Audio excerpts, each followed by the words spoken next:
RK అగ్నిస్కి స్వాగతం. నేను మీ రామకృష్ణ. సంక్రాంతి పండుగ వేళ తెలుగు రాష్ట్రాల్లో పండుగ కళ కొట్టుచోటు కనపడుతుంది. అనేక ప్రాంతాల్లో ఉండేవారు స్వగ్రామాలకు తరలిరావడం, అక్కడ పిండి వంటలు తయారు చేసుకుంటూ రకరకాలైన సాంస్కృతిక కార్యక్రమాలు నిర్వహించుకుంటూ సంక్రాంతి కళను తీసుకొచ్చారు. ముఖ్యంగా మహిళలు ముగ్గుల పోటీలు, ముగ్గులు వేయడం, రంగవల్లులు వదలడం, గొబ్బెమ్మలు పెట్టడం ఇలాంటి కార్యక్రమాలతోటి బాగా బిజీ అయిపోయారు. అదేవిధంగా పిండి వంటలు, సాంప్రదాయక తెలుగు వంటలు అయినటువంటి అరిసెలు, కజ్జికాయలు లాంటి, కారచుట్టలు లాంటి వాటి పదార్థాలు తయారు చేస్తూ బిజీగా ఉన్నారు. ఇక మహానుభావులు మంచి తెల్లటి పంచ, తెల్లటి చొక్కా ధరించి పండుగ కళను కొట్టుచెట్టు తెచ్చుకుంటూ అలా గ్రామ సావిడి వద్ద కూర్చొని పిచ్చాపాటి కబుర్లు చెప్పుకుంటున్న పరిస్థితి మనం చూస్తున్నాం.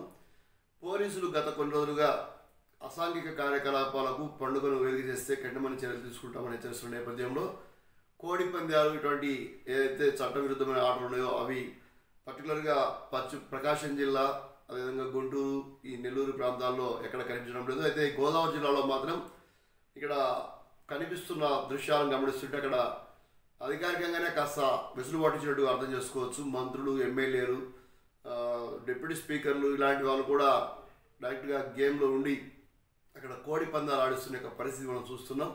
రాష్ట్రంలో తెలుగు పండుగల్లో అత్యంత ప్రాధాన్యత కలిగిన పండుగ సంక్రాంతి.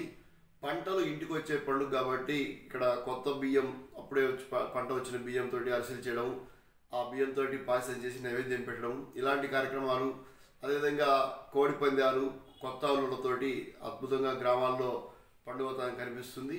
కొన్ని ప్రాంతాల్లో సరైన పంటలు లేకపోవడం మూలంగా, లేదా అక్కడ యువతకి ఎటువంటి ఉపాధి లేకపోవడం మూలంగా పండుగ నిరుత్సాహపూరితంగా కనిపిస్తుంది. మొత్తం మీద తెలుగు రాష్ట్రాల్లో అటు తెలంగాణ, ఇటు ఆంధ్రప్రదేశ్లో సంక్రాంతి పండుగ యొక్క విశేషం చాలా అద్భుతంగా కనిపిస్తుంది.